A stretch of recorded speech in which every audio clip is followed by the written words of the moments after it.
ایک مرتبہ چند لوگوں کے درمیان کسی بات پر جھگڑا ہو گیا۔ وہ حضرت زکریہ علیہ السلام کی تلاش میں نکلے کہ آپ ان کا جھگڑا چکا دیں۔ چنانچہ وہ لوگ آپ کے گھر پہنچے۔ معلوم ہوا کہ آپ گھر پر موجود نہیں، البتہ دیکھا کہ ایک نہایت ہی حسین و جمیل خوبصورت عورت وہاں پر موجود ہے اور اس وقت کھانا کھا رہے تھے۔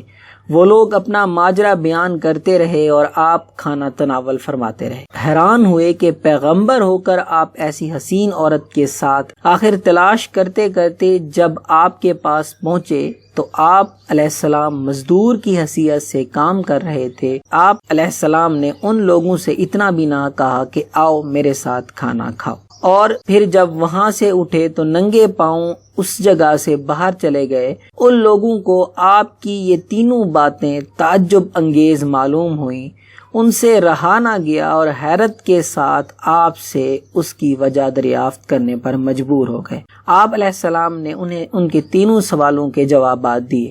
پہلا سوال یہ تھا کہ آخر گھر میں آپ نے نہایت حسین و جمیل عورت کیوں رکھی ہوئی ہے، مطلب آپ نے نہایت و حسین جمیل عورت کے ساتھ کیوں شادی کی ہے؟ آپ نے فرمایا کہ حسین و جمیل عورت کو اس لیے گھر والی بنایا ہے کہ میرے دین کی محافظ ثابت ہو، یعنی میری آنکھ کسی اور پر نہ پڑے اور دل کسی دوسری جانب مائل نہ ہونے پائے۔ اور دوسرا سوال کہ تمہیں کھانے کو نہیں پوچھا، تو اس لیے کہ یہ کھانا مزدوری کی اجرت کے طور پر ملا تھا اور مجھے اس لیے دیا گیا تھا کہ میں مالکوں کا کام اچھی طرح سے کروں۔ اب اگر کھانا کم کھاتا تو ظاہر ہے ان کے کام میں کمی رہ جاتی، مجھ سے کوئی غلطی سرزد ہو سکتی، اور میرا فرض یہ تھا کہ کام پورا اور تندہی سے کروں۔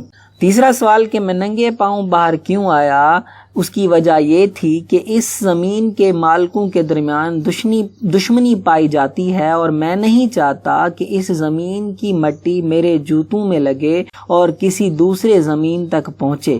بس اس مثالوں سے واضح ہو گیا کہ تمام امور میں صدق اور راستی کو تکلف پر برتری حاصل ہے۔ آج کی کہانی سے ہمیں یہ سبق ملتا ہے کہ اگر ہم کسی بھی کام کو صدق اور راست یعنی سچ اور سیدھے راستے پر کریں تو ہمارے درمیان کوئی بھی جھگڑا نہیں ہوگا۔ اگر ہم کسی کام کو، اگر ہمارے ذمہ کوئی کام ہے اسے ہم صدقے دل سے کر رہے ہیں تو کوئی مسئلہ نہیں ہوگا۔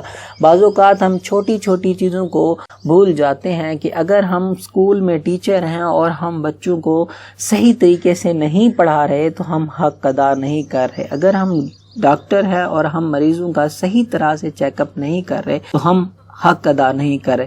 الغرض آپ کے ذمہ کوئی بھی کام ہے، اگر آپ اس میں کوتاہی کرتے ہیں تو آپ کو آخرت کے دن اس کا جواب دہ ہونا پڑے گا۔